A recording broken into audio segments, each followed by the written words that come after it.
Wow! বিশ্বাস করতে পারছেন?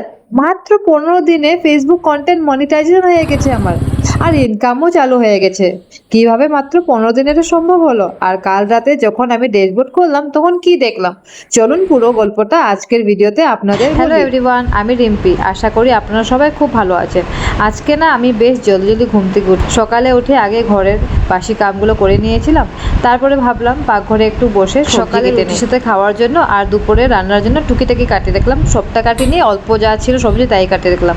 তারপরে ছেলের জন্য ঝটপট করে খাবার বানিয়ে দিয়ে ওদেরকে স্কুলে পাঠানোর জন্য রেডি করছিলাম। আর ছেলেরা স্কুল যাওয়ার সাথে সাথে কিন্তু আমার আসল দৌড়ঝাঁপ শুরু হয়ে গেল। আমি গেলাম পাশের বাড়ি দিদির ঘরে। আসলে আমরা অনেক দিন ধরে প্ল্যান করছিলাম যে দুজনে একসাথে বাজার যাব, কিন্তু কিছুতে যাওয়া হচ্ছিল না। আজকে আবার ভাবলাম না, কালকে তো বলেছিলাম সেলাই মেশিনটা নিয়ে যেতে হবে, তাই আবার আজ বাজার যেতেই হবে। তো দিদিকে জিজ্ঞেস করতে গেলাম, মনসা দিদি তো ছিল কাজ টাজ করে খুব টায়ার্ড, আজকে আর যেতে পারবো না।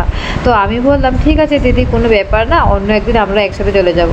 তা আমি একা গিয়ে মেশিনটা দিয়ে আসি। সকালে ভেবেছিলাম যে বাজার যাওয়ার আগেই দুপুরে রান্না বান্না সব কাম একদম কমপ্লিট করে ফেলবো, কিন্তু ঘরের কাজ কি আর সহজে শেষ হয়?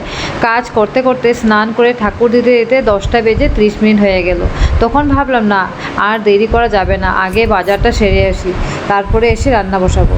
বাজারে গিয়ে সেলাই মেশিনটা জমা দিলাম। আর এত গরম পড়েছে না, তাই ছেলের জন্য দুটো সুন্দর হাফ প্যান্ট আর নিজের জন্য কয়েকটা পাতলা শর্ট নাইটি আর টুকিটাকি জিনিস কিনে নিলাম। ঘরে আসার পথে দেখলাম রাস্তার ধারে একটা নতুন পেট্রোল পাম্প ওপেনিং হয়েছে। আমরা গাড়িতে তেল ভরানোর জন্য ভেতরে ঢুকলাম। আর আজকে নতুন খুলেছে বলে ওরা সবাইকে খুব সুন্দর করে চা মিষ্টি খাওয়াচ্ছিল। তেল ভরাতে ঢুকেছিলাম বলে আমাদেরকে খুব যত্ন করে ওরা বসে চা মিষ্টি খাওয়ালো। এসে তো একদম হুড়ুমধুম লেগে গেল। হুড়ুমধুম করে রান্না বসালাম। হ্যাঁ, এখানে একটা কথা না বলে থাকতে পারছি না। আমার একজন প্রিয় দর্শক মিষ্টি রাজু দেবনাথ আমাকে বলেছিল যে রান্নার ভিডিও দিতে, কিন্তু সত্যি বলছি আজকে বাজার করে তেল ডিপুতে যাওয়া এইসব করতে করতে এতটাই মানে হুড়োহুড়ি হয়ে গেছে যে রান্নার ভিডিওটা আর রেকর্ড করা। তবে আমি কথা দিচ্ছি যে নেক্সট ভিডিওতে নিশ্চয়ই চেষ্টা করব তোমার জন্য আমি একটা রান্নার ভিডিও দিতে। এবার আসি আসল কথায়। কালকে রাতে যখন আমি ফেসবুক ড্যাশবোর্ড খুললাম তখন যা দেখলাম আমি তো নিজে চোখে বিশ্বাস করতে পারছিলাম না। কাল রাতে আমি প্রথম টের পেলাম যে আমার ফেসবুক কন্টেন্ট মনিটাইজেশন চালু হয়ে গেছে, আর আমার ফটো আর ভিডিও থেকে অল্প অল্প করে ইনকামও শুরু হয়ে গেছে। সত্যি বলছি, দেখে মনটা একদম আনন্দে ভরে গেল। জানেন তো, এই যাত্রাটা আমার জন্য একদম সহজ ছিল না। যখন আমি প্রথম ভিডিও বানাতাম তখন কিছু আত্মীয়দের মধ্যে কথা শুনতে পেতাম যে আরে দেখ রিম্পি এইসব কী করছে। ওই কথাগুলো যখন আমার কানে আসতো তখন মনটা খুব খারাপ হয়ে যেত। আমি ভয়ে ভিডিও বানানো বন্ধই করে দিয়েছিলাম। তারপর একদিন ভাবলাম আমি কেন অন্যের কথা শুনবো? তুমি কি করছো, তোমাকে কে দেখবে, কে কি বলবে, এইসব কথা ভেবে যদি বসে থাকো তবে তুমি জীবনে কখনো আগে বাড়তে পারবে না, সব সময় পিছনেই থাকবে।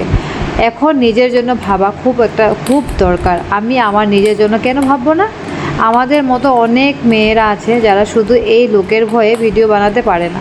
দেখুন, আমিও ভয় পেয়েছিলাম, কিন্তু ভয়কে আমি পেছনে ফেলে যা হবে দেখা যাবে, আমি কাজ শুরু করবই। আজকে কদিন হলো বলুন তো? আমি টানা 16 দিন ভিডিও দিয়েছি, আর আজ আমার 17 নাম্বার ডে।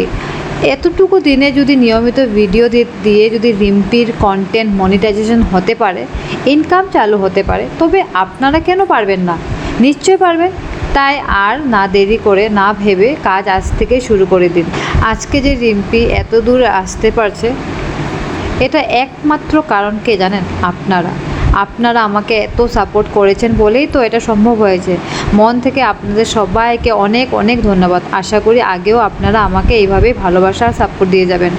আজকের ভিডিওটি আপনাদের কেমন লাগলো জানাবেন। সবাই খুব ভালো থাকেন, সুস্থ থাকেন। ধন্যবাদ।